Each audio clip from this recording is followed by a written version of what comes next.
legendary and billionaire investor Carl Icahn, who joins me by phone. Carl, look, you've had 45 years in the investment business. You've seen all kinds of stuff. Is it correct to say that markets historically bounce back quickly from overseas military action? Will they bounce back quickly this time, Carl? Yeah, that's a big question, Stuart. I think that this market possibly is overreacting to what's going on in the Ukraine, but I don't think that's the problem we have. I think the problem we really have is a much deeper one, which is inflation.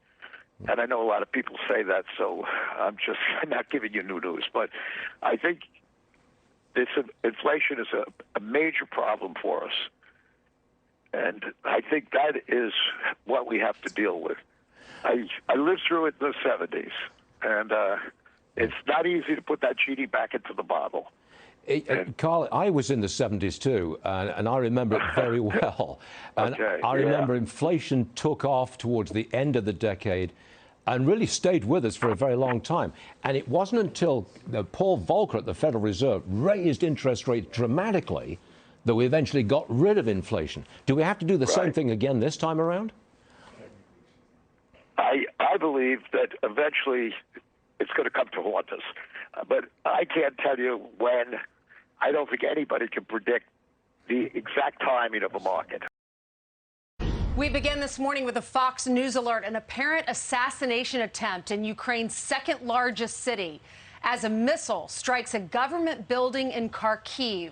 Ukraine now under assault from multiple directions as Russian forces are closing in now on Kyiv, the capital. All right, at this hour, look at this satellite photo, a 40-mile-long Russian convoy just outside the capital city of Kyiv. Day 6 of fighting is underway as Ukrainians battle for their lives and their freedom against the Russian invasion. The war coming as President Biden is set to deliver the first State of the Union address of his 4-year term. Meanwhile, the president's still facing multiple crises at home, including record inflation, a border disaster, and his approval rating has been plummeting. We'll have more on the State of the Union coming up. But first, let's go to Mike Tobin, who's live on the ground in Lviv. And Mike, as we look at that that strike on that government building, that looks like, I know it's been depicted as an assassination attempt. That's one of those decapitation events. Right. Well, it certainly looks like it was a precise weapon that went in there. If you look really close, you can actually see the projectile enter the screen before the big explosion. So it does look like it was aimed. One source says it was an attempt to get rid of the local leadership as it hit the regional administration building. No word on casualties from that particular strike, but you have a lot of casualties in the town of Kharkiv where that strike was. And that is because the town was really subject to indiscriminate rocket fire throughout the day. Also indiscriminate, a cluster bomb, which is alleged to have also been used in Kharkiv. What a cluster bomb is, it's a bomb that releases high in the sky and releases a bunch of little bomblets. It can spread over the area as large as a football field. It's considered illegal by most nations to use in warfare simply because you can't aim all the bomblets. You can hit the civilian population, particularly if you use it in an urban area. You're going to get collateral damage. And good evening to all of you. I am Ali Velshi, and for Joy Reid, and we begin the ReidOut tonight with the fight for Ukraine, which is going to continue into its 6th day tonight after a first round of so-called peace talks concluded this morning. Now, those talks were held at Ukraine's border with Belarus, and they yielded no breakthroughs. While President Zelensky sent high-level officials to negotiate in good faith, the Russian delegation was led by Vladimir Putin's, quote, advisor on culture, a choice junior enough that may indicate he has little interest in ending the siege. In a speech late today, President Zelensky of Ukraine criticized the talks, saying they were conducted against the background of bombardment.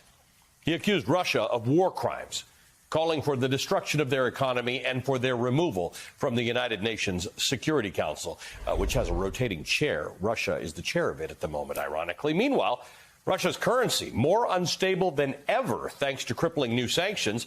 The European Union is preparing a massive delivery of weapons to Ukraine. They've closed Europe's airspace to all Russian aircraft, as have other countries. But Putin's not only isolated on the world stage, he's being humiliated on the actual battlefield. Think about this. 75% of the forces that he staged around Ukraine, on the borders of Ukraine, are now inside the country. And the shelling continues. But despite Russia's vast military superiority to Ukraine, Russia has somehow been unable to take and hold any major cities after 5 days of fighting. They still haven't gained control of Ukraine's airspace. Their advance has been plagued by logistical failures, broken supply lines, delays. But it may be attributed to something else.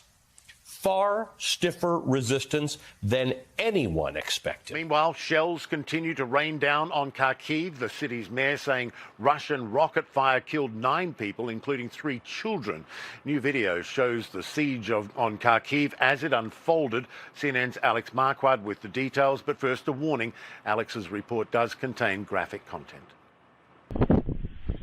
The fighting in Kharkiv getting a little bit closer to home on Monday. This is video from one of 5 residential neighborhoods in Ukraine's second largest city. 2 people can be seen here running and then crawling as a hail of rockets rains down.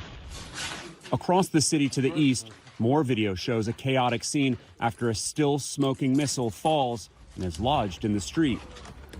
Further north, buildings come under fire from rocket strikes, exploding over the apartment complex. From those apartments, a man says, "The Russian world, you say? It's already right on my doorstep." The distance between Putin and his people had a crowbar shoved into the seam today. When the financial sanctions against Russia got turned up to 11, Putin knew in advance he was going to do this. He has been laying the groundwork for this for a long time. He knew there would be economic sanctions against him if he did something like this. One of the ways he tried to make Russia sanctions-proof in advance of this invasion was by building up a huge pile of foreign currency in the Russian central bank, basically as a rainy day fund, something that the Russian government could live off of for a long while until the rest of the world calmed down and let them resume business as usual. They built up a reserve currency fund of like between $600 and $700 billion. Well, today, Russia lost access to its rainy day fund when new sanctions targeted not just more individual Russians, not just more individual Russian banks and institutions. Today, new sanctions hit the Russian central bank, which never happens. Sanctions are never that steep. But that means in immediate order, Russia's got no access to its cash reserves. And sure, they've still got rubles. They've still got their own currency. But as of right now, a ruble is basically worthless. The ruble crashed today, down nearly to zero. A ruble right now is worth less than a penny. Their national credit rating is downgraded officially to junk. Russia has basically one industry, oil and gas, but their oil and gas technology is terrible, in part because their companies are terribly run by Putin cronies who run them like organized crime families. Richard Barron's there. Now, a significant story is breaking tonight regarding Germany and the supply of weapons to Ukraine. Our security and defence editor, Deborah Haynes, is here in Kiev. So what have Germany decided to do?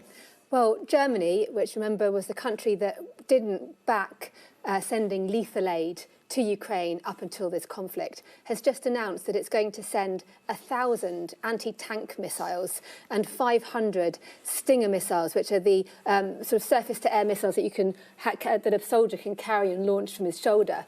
It's a huge, significant reversal of policy by a country that has until now resisted lethal aid for Ukraine, something that the UK, the US, Canada had been doing, providing these anti-tank weapons, ammunition to the country.